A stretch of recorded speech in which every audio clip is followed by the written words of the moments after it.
Le championnat du monde de handball 2015 au Qatar.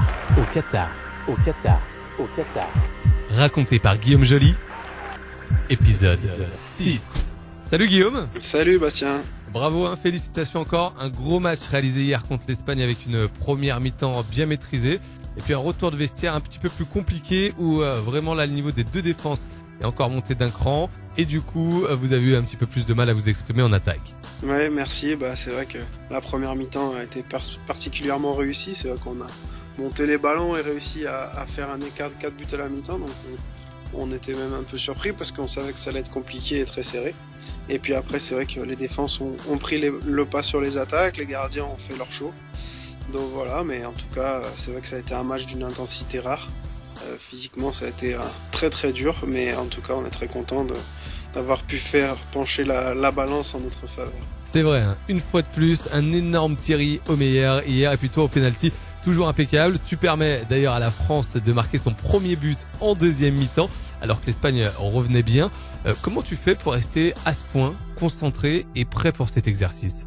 Non, je sais pas, il n'y a pas de secret, on essaie juste d'être dans son match. De toute façon, je pense que tout le monde est dans son match et très concentré.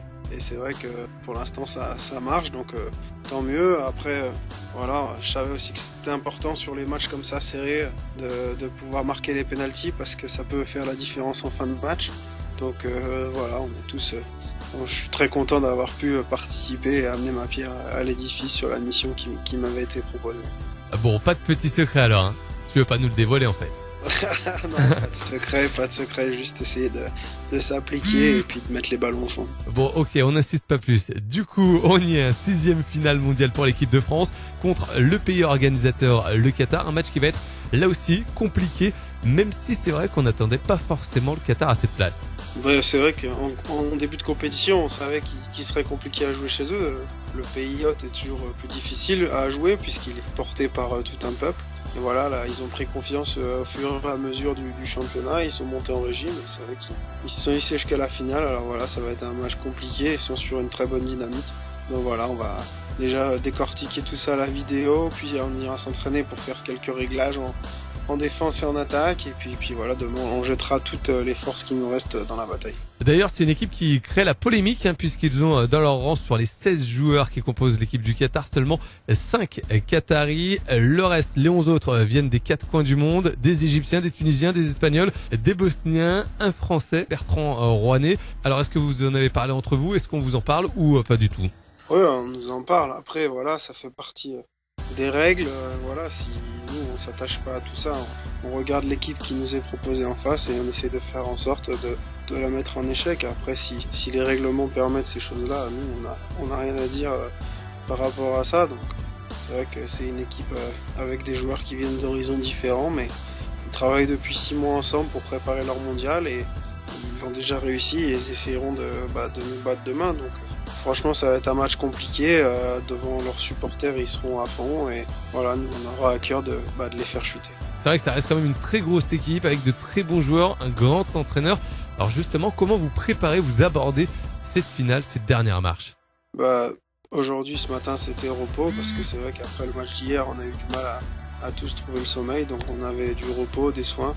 Et puis voilà, cet après-midi, on va aussi faire une petite sieste là maintenant, après avoir été à l'ambassade de France, rencontrer les supporters et les journalistes. Une petite sieste, un entraînement ce soir, et puis voilà, demain matin il y aura les derniers réglages au réveil musculaire. Et puis voilà, demain à 19h ici, 17h en France, enfin 17h15. 17h15.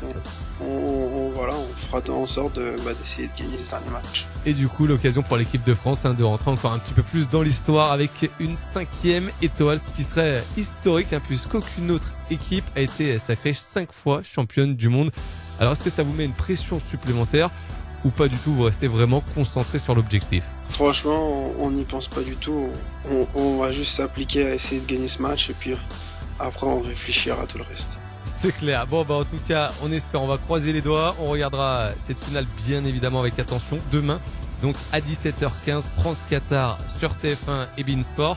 Merci Guillaume. Merci à vous. Repose-toi bien déjà. Bon match demain. Toute la France est derrière vous. Et puis on se retrouve derrière pour en parler. Ouais, pas de souci.